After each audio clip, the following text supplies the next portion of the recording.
ربک فقاتلا انا ہاہنا قاعدون، کہ یہاں موسیٰ تم اور تمہارے رب جنگ کرو، ہم تو یہیں بیٹھے ہیں۔ ہم موسیٰ کے ساتھی نہیں، ہم محمد کے ساتھی ہیں صلی اللہ علیہ وسلم۔ یہاں وہ فرق سامنے آئے گا، وہاں انقلاب کیوں نہ آیا حضرت موسیٰ کی زندگی میں، اور یہاں انقلاب کیوں مکمل ہو گیا محمد رسول اللہ صلی اللہ علیہ وسلم کی حیات طیبہ میں۔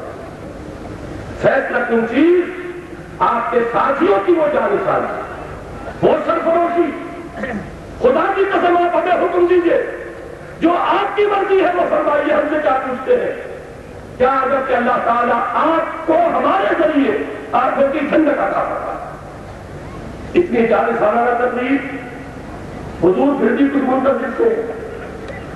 اب حضرت سعد بن عبادہ رضی اللہ تعالی عنہ رئیس خزرج اور انصار کے دو قبیلوں میں بڑا قبیلہ خزرج کا تھا، تو گویا کہ رئیس انصار ان کو ایک خیال آیا ہو نہ ہو حضور کا روح سکون ہماری جانب،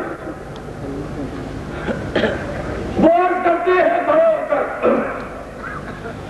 کاننا کا کانینا یا رسول اللہ،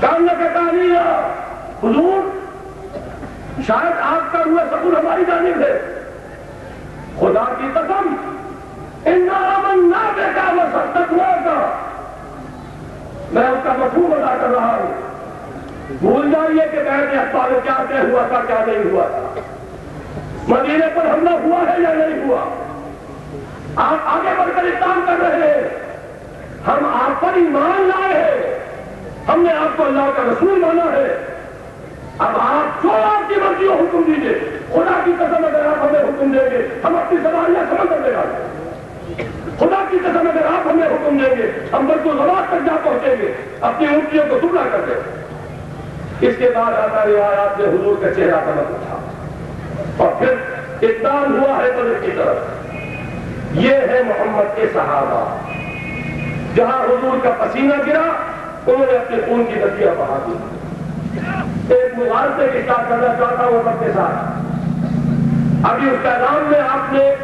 غزوہ احد کے واقعے پر ایک تبصرہ جس جملے میں سنا ہے، میں چاہتا ہوں اس کی وضاحت کر دوں۔ غزوہ احد میں جو کچھ ہوا ہے وہ کسی مالی محبت کی وجہ سے نہیں ہوا۔ ایک منٹ صبر کیجیے، حضور صلی اللہ علیہ وسلم کے صحابہ نوٹ کر لیجیے کہ مال کی محبت دل سے نکل چکی تھی۔ ان میں سے اگر کوئی منافق تھا تو عبداللہ ابن ابی کے ساتھ جا چکا تھا، 300 افراد جا چکے تھے، اب جو باقی 700 تھے ان میں سے کوئی بھی ان میں سے نہیں تھا، وہ سب کے سب مومنین صادقین تھے۔ اصل میں جو خطا ہوئی وہ صرف اس بنیاد پر کہ ایک انٹرپریٹیشن کا فرق ہوا ہے۔ حضور نے یہ فرمایا تھا صلی اللہ علیہ وسلم اگر ہمیں شکست ہو جائے اور اگر تم دیکھو کہ ہماری بوٹیاں بھی نوچ نوچ کر پرندے کھا رہے ہیں تب بھی یہاں سے نہ ہلنا، لیکن ہوا برعکس، اللہ نے فتح دی۔ اب فتح کے بعد ان لوگوں نے یہ کہا اب یہاں پہ کھڑے رہنے کی ضرورت نہیں۔ یہ تو کہہ سکتے ہیں کہ کچھ ڈسپلن کی خلاف ورزی ہوئی، لیکن یہ جان لیجیے کہ مال غنیمت کا حکم غزوہ بدر کے بعد آ چکا تھا۔ یہ نہیں تھا کہ جو شخص جو مال جمع کرنے اس کا ہو جائے گا، بلکہ اسے جمع ہونا ہے اور جمع ہو کر تقسیم ہونا ہے۔ لہذا مال غنیمت کی طرف سے صحابہ کرام نے اپنی جگہ نہیں چھوڑی، بلکہ صرف یہ کہ جو حضور نے حکم دیا تھا اس میں شکست کا ذکر تھا، یہاں شکست نہیں ہوئی، فتح ہو گئی تھی۔ لہذا صرف اس مظاہرے کی بنا پر صحابہ کرام رضوان اللہ تعالیٰ علیہ مجمعین سے ایک خطا کا ارتکاب ہوا ہے۔ اس سے زیادہ معاذ اللہ ثم معاذ اللہ یہ مال غنیمت کی کوئی طرف یا دولت کی کوئی حوث نہیں تھی۔ میں یہ چاہتا ہوں کہ یہ بات چونکہ اغیار نے کچھ تاریخ اس طور سے مرتب کی ہے کہ اس سے اس طرح کے شکوک و شبہات ہمارے اچھے اچھے لوگوں کے دلوں میں پیدا ہو گئے ہیں۔ ہمیں چاہیے کہ بڑی احتیاط سے کام لیں اور صحابہ کرام کی سیرتوں کے بارے میں جو کچھ کہ اللہ نے فرمایا، جو کچھ کہ اللہ کے رسول نے فرمایا، اس کو مد نظر رکھ کر قائم کریں۔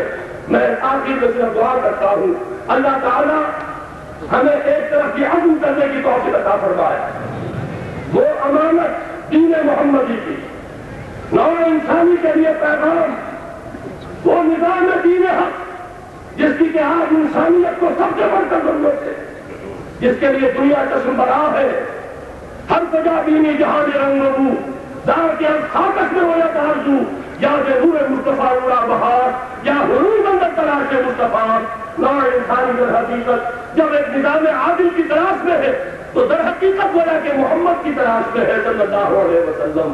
یہ ہمارا کام ہے کہ پیش کریں، اپنے قول سے پیش کریں، اپنے عمل سے پیش کریں، انفرادی سطح پر پیش کریں، اجتماعی سطح پر پیش کریں. اللہ تعالیٰ مجھے اور آپ کو اس کی توفیق عطا فرمائے. اقول قولی ھذا واستغفر اللہ لی ولکم ولسائر المسلمین.